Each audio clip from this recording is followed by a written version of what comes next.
Thank you ரொம்ப பெருசாக பேசுகிறீங்க. அனைவருக்கும் இனிய மாலை வணக்கம். ரொம்ப சந்தோஷமாக இருக்குது இந்த நிகழ்வில் கலந்துக்கிறதுக்கு. ஜீவரவி சார் சந்தோஷம், நீங்கள் என்னை ரொம்ப பில்டப் பண்ணிட்டீங்க. ரொம்ப அவ்வளோதான் வருது இல்லை, பட் டெஃபினட்டாக சந்தோஷமாக இருக்குது இந்த மாதிரி நம்மளை ரிசீவ் பண்ணும்போது. ஊடக நண்பர்கள் அனைவருக்கும் இனிய மாலை வணக்கம். இந்த ஃபங்க்ஷன் வந்து இன்றைக்கி 5 மணிக்கு தங்கலான் ஃபஸ்ட்டு சிங்கிள் ரிலீஸ் ஆகுதுன்னு பயங்கர டென்ஷன் போயிட்டு இருக்கும்போது நான் வந்து இல்லைப்பா விட்டுரு அப்படின்னு அமர்கிட்ட சொல்லிட்டே இருந்தேன். அமர் வந்து தொடர்ந்து மெசேஜ் பண்ணிட்டே இருந்தார். சார் நீங்கள் ட்ரெய்லர் ஆஃபீஸில் பாருங்கள், உங்களுக்கு பிடிச்சிருந்தா விழாவில் கலந்துங்க அப்படின்னாரு. இல்லை எனக்கு 5 மணிக்கு ஒரு ஈவெண்ட் இருக்குது, 6 மணிக்கு ஒன்று இருக்குது, ரொம்ப ஹெக்டிக்காக இருக்குது, நான் வரது கஷ்டம் அப்படின்னு சொல்லிட்டே இருந்தேன். அப்புறம் அவருடைய அந்த பெர்சிஸ்டன்ஸில் நான் என்ன சொன்னேன், சரி ஒரு ட்ரெய்லர் நீங்கள் விமியர் லிங்க் அனுப்புங்க, நான் பார்க்குறேன் அப்படின்னு சொன்னேன். பார்த்துட்டு ஒருவேளை முடிஞ்சால் நான் வந்து கலந்துக்கிறேன் அப்படின்னேன். பிலீவ் மீ ஃப்ரெண்ட்ஸ், நீங்கள்லாம் பார்த்தீங்கல்ல, நான் வந்து லேப்டாப்பில் ஓப்பன் பண்ணி அந்த ட்ரெய்லர் பார்த்தோன்னே நான் அசந்துட்டேன். என்னடா இது, ஏதோ ஒரு சின்ன படம், ஏதோ ஒரு இது பண்ணுறாங்கன்னு நினச்சா இவ்வளோ மேஜிக்கலாக நிறைய விஷயங்கள், ஹிஸ்டாரிக்கல் விஷயங்கள், கான்டெம்பரரி விஷயங்கள், இப்படி பல விஷயங்களை ஒருங்கிணைச்சு ஒரு அருமையான ஒரு ட்ரெய்லரை, ஒரு பட்ஜெட் கன்ஸ்டன்ஸ் இருக்கிற படம். ஏன்னா புது ஆர்டிஸ்ட் வச்சு ஒரு படம் பண்ணும்போது, புது இயக்குனர், புது ஆர்டிஸ்ட் வரும்போது, மணிகண்டன் சார் உண்மையிலே உங்களை வாழ்த்தணும். இவ்வளோ பெரிய நம்பிக்கை வச்சு ஒரு படம் எடுக்கிறது, ஒரு புது டீமை வச்சு இவ்வளோ பெரிய பட்ஜெட் நீங்கள் எடுக்கிறீங்கன்னா, இந்த வருஷம் 2023 வந்த படங்களை பார்த்தீங்கன்னா இந்த மாதிரி ஒரு அம்பிஷியஸான ஒரு படமாக பல பேராலும் பாராட்டப்பட்டு விகடனால் அவார்டு கொடுக்கப்பட்ட படம்னா அது யாத்திசை. அந்த மாதிரி ஒரு யாத்திசை மாதிரி இந்த படமும் வந்து 2024க்கு ஒரு சிறந்த படக்குழு, புது படக்குழுவா, சதுர் படக்குழு வருன்றது நம்பிக்கை எனக்கு இருக்குது. அந்தளவு வந்து அருமையான விஷுவல்ஸ், அருமையான ஒரு மேக்கிங். அந்த ஹிஸ்டாரிக்கல் போர்ஷன் 12 நிமிஷத்தை கொஞ்சம் 20 நிமிஷம் பண்ண முடியுமா அகஸ்டின் பிரபு? பண்ணிங்கன்னா இன்னும் கொஞ்சம் பெட்டராக இருக்கும். தெரியல அதில் கதையில் ஸ்கோப் இருக்கான்னு தெரியல, பட் ஆனால் இன்னும் கொஞ்சம் லெங்க் பண்ணிங்கன்னா அந்த ஹிஸ்டாரிக்கல் போர்ஷனே ஒரு யூஎஸ்பியா, அதாவது unique selling proposition of your ஃபிலிமை மாறலாம். அது மூலமாக அவங்க படத்துக்கு வேல்யூ இன்னும் அதிகமாக கூடலாம். எல்லாமே எங்கள் ஆக்டர்ஸ் பார்த்தீங்கன்னா அமர் ரமேஷ், அஜித் விக்னேஷ், தாமோதரன் எல்லாருமே பார்க்கும்போதே சந்தோஷமாக இருக்குது. ஜீவரவி சாரனுடைய அந்த ரோல் அவரை ரொம்ப பிடிக்கும் எனக்கு. நான் வந்து ஒரு 10 வருஷம் முன்னாடி அந்த மாதிரி வரணும்னு நினச்சேன். ஜீவரவி சார் மாதிரி ஒரு கேரக்டர் ஆர்டிஸ்ட் நிறைய படம் பண்ணலாம்னு நினச்சேன். ஆனால் அதுக்கு ஸ்கோப்பே கிடைக்கல. ஏன்னா நம்ம பாட்டு படங்களில் பிஸியாக இருந்துட்டோம். நிறைய பிரச்சனைகள், ஒரு படத்தை ரிலீஸ் பண்ணுறதுக்குள்ளே நம்மளுக்கு ஒரு வழி ஆகிடும். அந்த படம் டிஸ்ட்ரிபியூஷன், மார்க்கெட்டிங், ப்ரொமோஷன் இதிலே பிஸியாக இருக்கும்போது ஆக்டிங் அப்படின்றது ஒரு பெரிய டெடிக்கேஷன். போய் உட்காந்தா ஃபுல் டே அங்கே உட்கார வச்சுருவாங்க. ஒரு நாள் ஃபுல்லாக 2 ஷாட் தான் எடுப்பாங்க.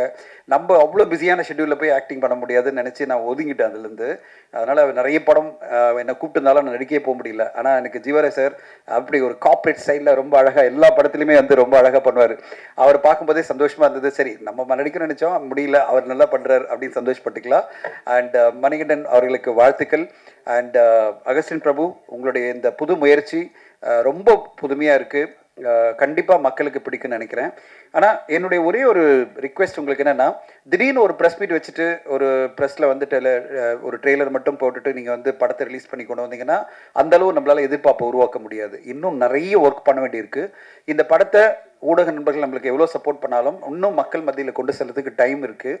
அதை நீங்கள் ஒரு 30 to 60 days, 30லேருந்து 60 நாட்கள் நிறைய மெனக்கிடணும். இந்த படத்தினுடைய கான்செப்டை மக்கள் மத்தியில் கொண்டு செல்லணும். மக்கள் இந்த மாதிரி ஒரு படத்தை திரையரங்கில் வந்து பார்க்கறதுக்கு ரெடி ஆகணும்.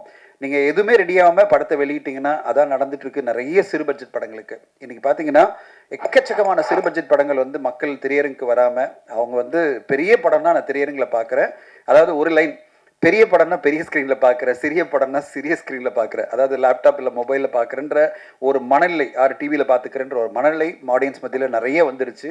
அது வந்து எந்தளவு பாதிக்குதுன்னா, ஒரு காலகட்டத்தில் சிறு பட்ஜெட் படங்களுக்கு நான் கிட்டத்தட்ட 20 வருஷமாக இப்போ சினிமா இண்டஸ்ட்ரியில் இருக்கேன், ப்ரொடக்ஷனில்.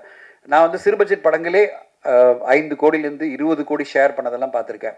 இப்போ எந்த அளவு மோசமான ஒரு நிலைமை அப்படின்னு பார்த்தீங்கன்னா, சிறு பட்ஜெட் படங்களுக்கு 10 லட்சத்துலேருந்து 50 லட்சம் கிடைச்சா பெரிய வெற்றின்ற மாதிரி ஆயிடுச்சு.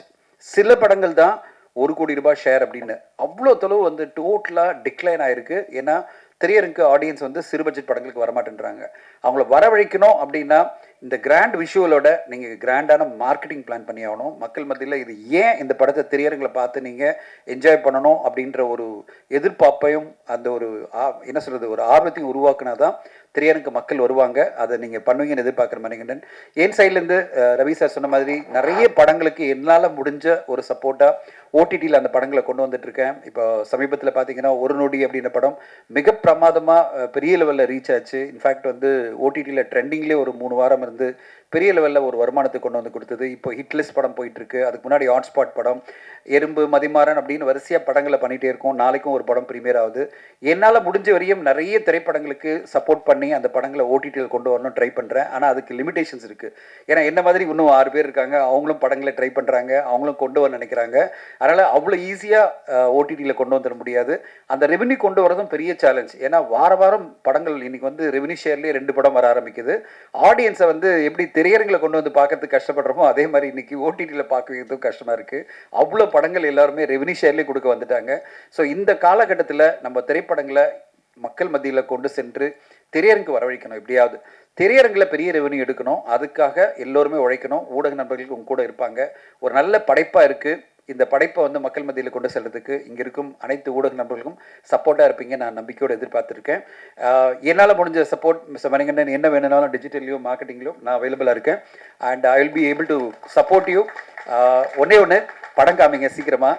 நம்ம வந்து என்ன பண்ணலான்னு பார்க்கலாம். ஏன்னா டைட்டிலேருந்தே என்ன அளவு அட்ராக்ஷனாக என்னென்ன விஷயங்கள் பண்ண முடியும்னு பாருங்கள். ஏன்னா நண்பர்கள் இவங்க இருக்கிறவங்க நம்மளுக்கு சப்போர்ட் பண்ணுவாங்க. ஆனால் ஆடியன்ஸ் அந்த மாதிரி இருக்க மாட்டாங்க. அவங்க இன்னும் அட்ராக்ட் பண்ணி அவங்கள கொண்டு வரதுக்கு என்ன மாதிரி முயற்சிகள் நம்ம ஒருங்கிணைஞ்சு எடுக்கலான்னு பார்க்கலாம். இந்த நேரத்தில் அமருக்கு என்னுடைய வாழ்த்துக்கள். விடாப்பிடியாக இருந்து நீங்கள் வரணும்னு ஆசைப்பட்டு என்னை வரவழைச்சதுக்கு நன்றி. ஏன்னா எனக்கு ட்ரெய்லரை பார்த்தோன்னே வேந்து போய் தான் நான் வந்தேன். ஆக்சுவலி நான் வந்து ஆஃபீஸில் சொன்னேன், இல்லைங்க அந்த புது டீமுடைய முயற்சி நான் அப்ரிஷியேட் பண்ணணும், போய் அவங்களோட இருக்கணும். ஏன்னா இந்த மாதிரி புதுப்பட குழுக்கெல்லாம் ஜெயிச்சா தான் சினிமா நல்லாயிருக்கும். ஏன்னா எல்லா ஒர்க்கும் நீங்கள் வந்து மொபைலே பார்த்துக்கிறேன்னு. சாரி, நீங்கள் முன்னாடி நான் மொபைலில் ஒர்க் பண்ணிகிட்டே இருந்தேன். ஏன்னா 5 மணிக்கு போஸ்ட் ரெடி ஆகிட்டு இருக்கு, அதுக்கு நான் அப்ரூவல் கொடுக்கணும். ஸோ அதனால தான் கொஞ்சம் பிஸியாக உட்காந்து ஒர்க் பண்ணிகிட்டே இருந்தேன். ஸோ ஏன் வந்தேன்னா உங்களுடைய அந்த முயற்சி மக்கள் மத்தியில் போய் சேரணும். அதுக்கு என்னால் முடிஞ்ச 1% உதவியாவது இருக்கணும் தான் நான் வந்தேன். ஸோ மிக்க நன்றி என்னை அழைத்ததுக்கு. அண்ட் இந்த படத்துக்கு ஊடக நண்பர்கள் சப்போர்ட் பண்ணி கொடுக்கணும்னு கேட்டுக்கிறேன். உங்களோட முயற்சி பெரிய வெற்றி அடையணும். அதுக்கு என்னால் முடிஞ்ச எல்லா உதவிகளும் கண்டிப்பாக நான் செய்வேன் இந்த நேரத்தில் உறுதியாக சொல்கிறேன். Thank you so much.